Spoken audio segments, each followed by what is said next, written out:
There we go, folks. That should be started. Hopefully that has solved some of the issues there.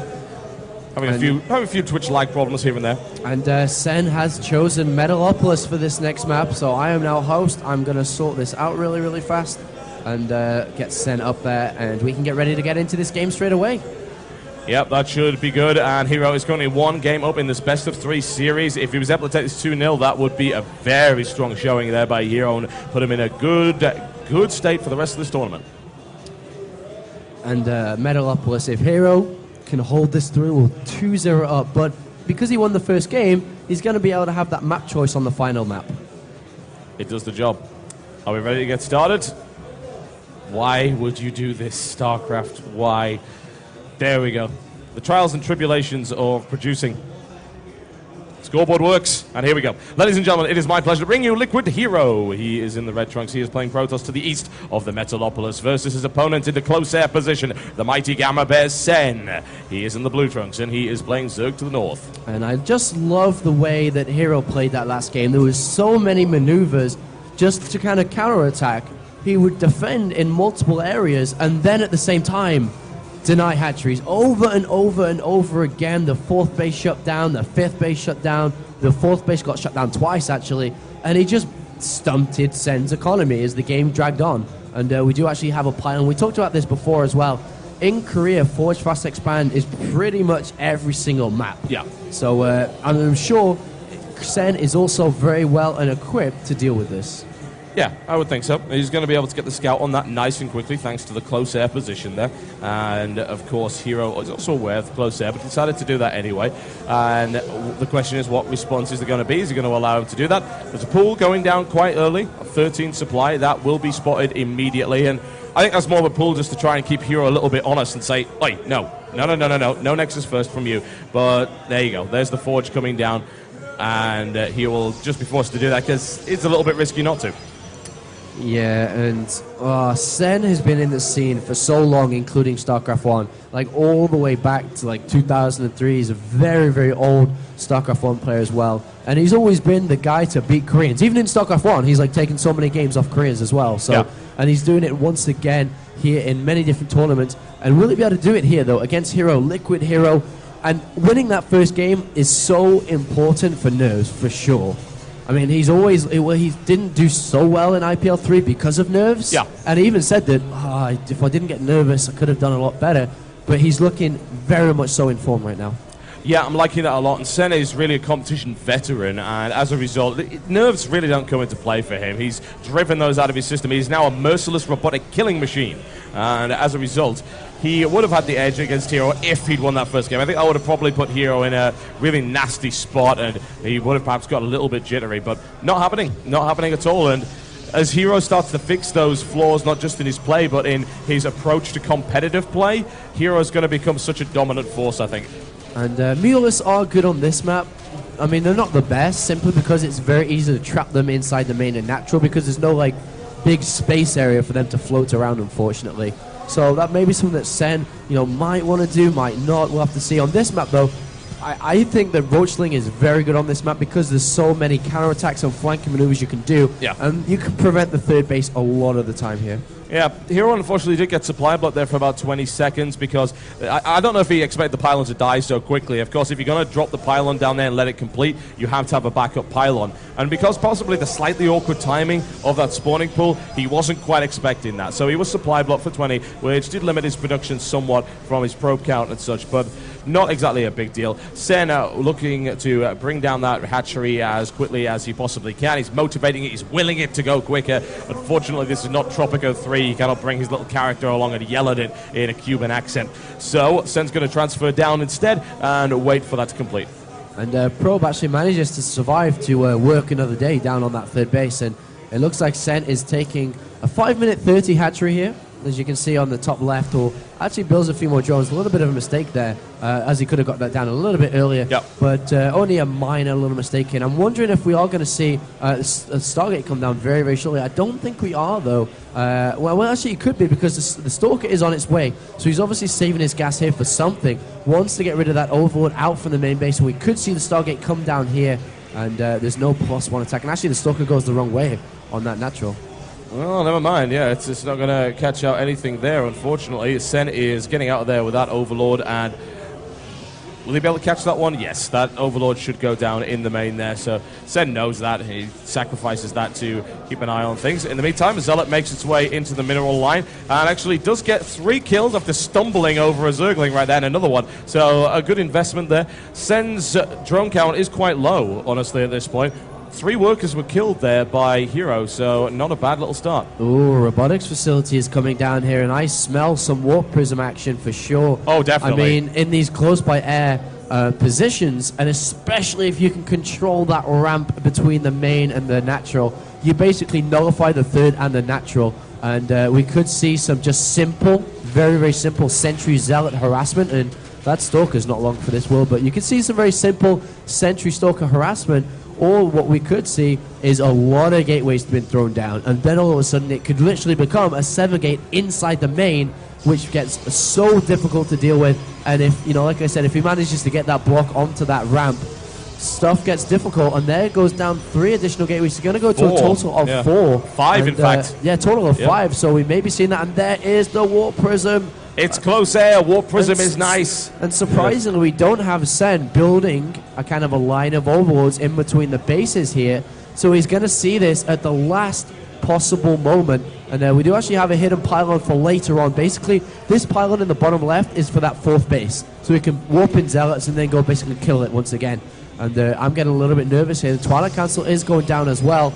But this is where stuff gets a little bit sticky here for Sen, because he doesn't have overlords in position. Yeah, he doesn't. He did sacrifice 1 in the base. He's got 1 in the corner. I mean, this Overlord is useless, so there's no reason Oh, for... here it comes. Yeah. Here it comes. He's going to see it. There's nothing there to stop this. There's a Spore Crawler in the main, but nothing to... He's building drones as well. He's at 47 drones, building even more. Oh no, dear. Sen. Sen is about to get hurt badly. There's the wall off, and this is where pain comes. Yes, he's bringing 9 roaches in the making, but only 2 from the main base. And how the hell do you stop this? I don't know. I mean, the hell, he's even going to have time for another round of warpins if he chrono boosts there. He knows that another Zealot coming in. There's enough Sentry Force, and he could force field that ramp almost all day. Yeah. So this is where Sen is in a ton of trouble. There goes Doesn't want to lose too many sentries, though. And he's actually picking the red ones up in the Warp Prism. Very nice play by HerO here, but he needs to keep force fielding that ramp, and he's got enough sentry to do enough energy to do so. He can actually warp in even more sentries as well if need be. And this is an awful position right now for Sen to be in. Sen just was not prepared for that, and really it is the thing that people are seeing an awful lot of from HerO. It's like, hey, his Warp Prism play. Everyone knows him about his Warp Prism play and his crazy multitasking. It turns out that Sen has now fallen victim to that. He's going to lose his main, and thankfully he built his lair on his natural lair, which was a sensible thing to do, but that's going to get taken out. And Sen has taken quite a lot of damage. Let's a single roach in now, and down goes the hatchery. We do have an Immortal out and a second one coming as well. So basically, he's going to do as maximum damage here as possible and then leave. And then he's going to go ahead and follow this up with an Immortal Blink timing attack as well. He may even try to take a 3rd base.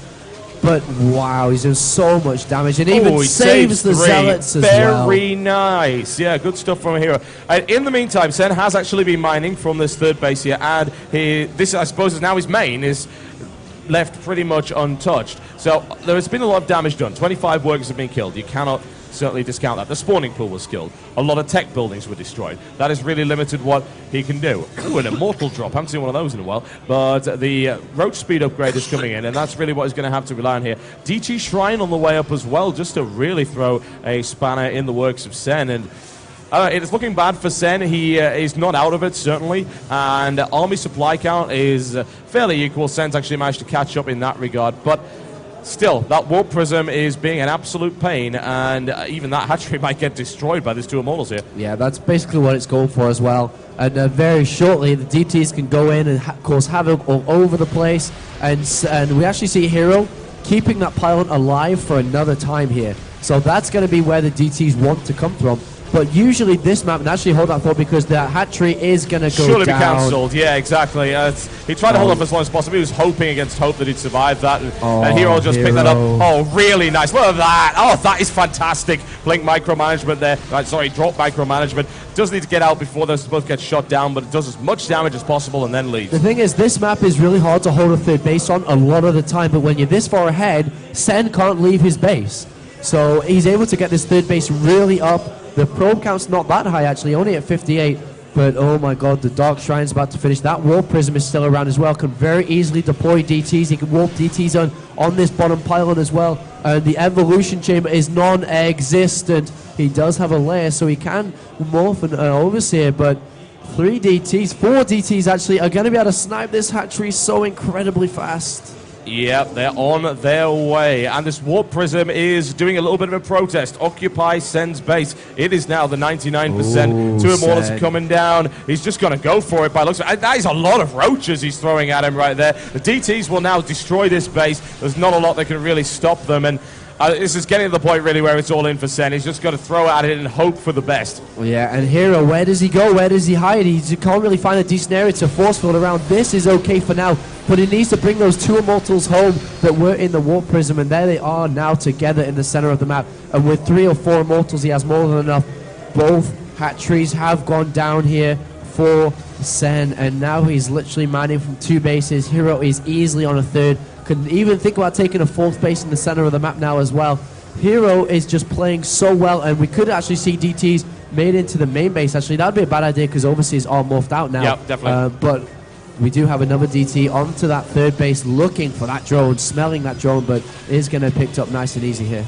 Yeah, it's been dealt with. Sen is in a nasty defensive position where he's not really able to do much. He did get out there the majority of his roaches. He didn't overcommit, and that could have been nasty with the Immortals and the Sentry placement that we saw there earlier. But HerO has the run of the map. He can do whatever he wants. He can go wherever he wants. A risky gold expansion coming up here. And HerO does see that straight away. He has no issues with that at all. And there we go. The pylon has now been finally found. The pylon, the cause of so many woes on that 3rd, has been destroyed. But I think that's going to be small comfort to Sen at this point. And this Warp Prism is going to go for it again into the main base with 4 Zealots into the mineral line. And Colossus is on the way now. So Colossus are actually out. +3 attack. That's what HerO is very good at doing. He keeps up with all the upgrades at the same time as well. 3rd base is going to be under pressure as well. So we have him drop in the main. DT's on the 3rd. This 3rd base is going to have to be cancelled. Whereas the Overseer is lagging behind. And HerO is all over the place. And Sen, even in the center of the map as well on the gold base. Yeah, the gold base was really risky at that point. It has now been annihilated. And HerO with a very strong position right there. Picks up all but 1 Zealot, gets the hell out of there immediately. That Queen is unbelievably frustrated. It's flapping its arms around. It can't do anything. It's like trying to catch a butterfly in a very, very small net. And the 4th base is now up for HerO. There's no upgrades whatsoever for Sen. And we're actually seeing HerO very close to +3. He has High Templar being made as well. And GG, he knows he's done, and HerO sticks a fork in him, and that, as they say, is that a 2-0 win, incredibly convincing as well. The fact that you can pull that up against, yeah, it does. The fact that you can play that well against a player of Sen's caliber bodes well for the rest of his tournament. I cannot wait for tomorrow to see HerO play. I actually cannot wait. They were one of the picks. The people I kind of thought that would do well here is Happy, Todd, and HerO for sure. Yeah. These 3 are my picks for this tournament, and one is doing well. We are going to see the next 2 coming up very, very shortly here, but congratulations to HerO, who advances through now, and Sen, unfortunately, is knocked out. Yeah, going out in the round of 32 for Sen is obviously very disappointing. He's been such a strong competitor for the longest time. But he did come up against a very much an immovable object in the form of HerO, and an irresistible force was not quite enough. He's gone, and HerO advances on to play tomorrow in the round of 16, which is going to be a fairly brutal single elimination format. And it looks like Select is in trouble as well, currently losing 1-0 versus Nurchio. Oh my. And if he loses that game, he might as well say goodbye. Pretty much. Well, the question is, when is our next game coming in? More to the point, and sorry, I'm looking forward to this one. 9:30. 9:30, and that's going to be... It's going to be Cough versus Sneeze, which should be an absolutely fantastic matchup, a CVS matchup. I'm so sorry. It's totally all right, man. It's going to be Night End versus Mana. That's going to Night End versus Mana. Yeah, the next 3 games we're going to do is Night End versus Mana, yep. Cass versus Mana, and then Show versus White Raw. Some good stuff coming out right there. Classic matchup, Show versus White Raw. That I'm looking forward to. Obviously, good to see Night End play once again. And yeah, Cass versus Mana. Cass is on fire in this tournament. And generally speaking, that doesn't happen in LANs. Indeed, and will he be able to keep up? Because his group is actually very, very difficult, actually. Yeah, it is. If you think about it, we have Cass, Mana, wrong group, White Raw, Show, Todd, and Happy. That's no easy group, is it? That's a very, very tough group. Yep. Well, we're going to be taking that scheduled break. We'll be back at supposedly about 9:30. That is the scheduled time. There are other streams to watch if you wish to do so. Head over to teamliquid.net. On the right, you will find wonderful things in the form of Day 9 as well as Tasteosis, who are now on the main stage. Tasteless has been mostly patched up. All of the casters are either extremely tired or very sick at this event, so we will survive. It's not a problem.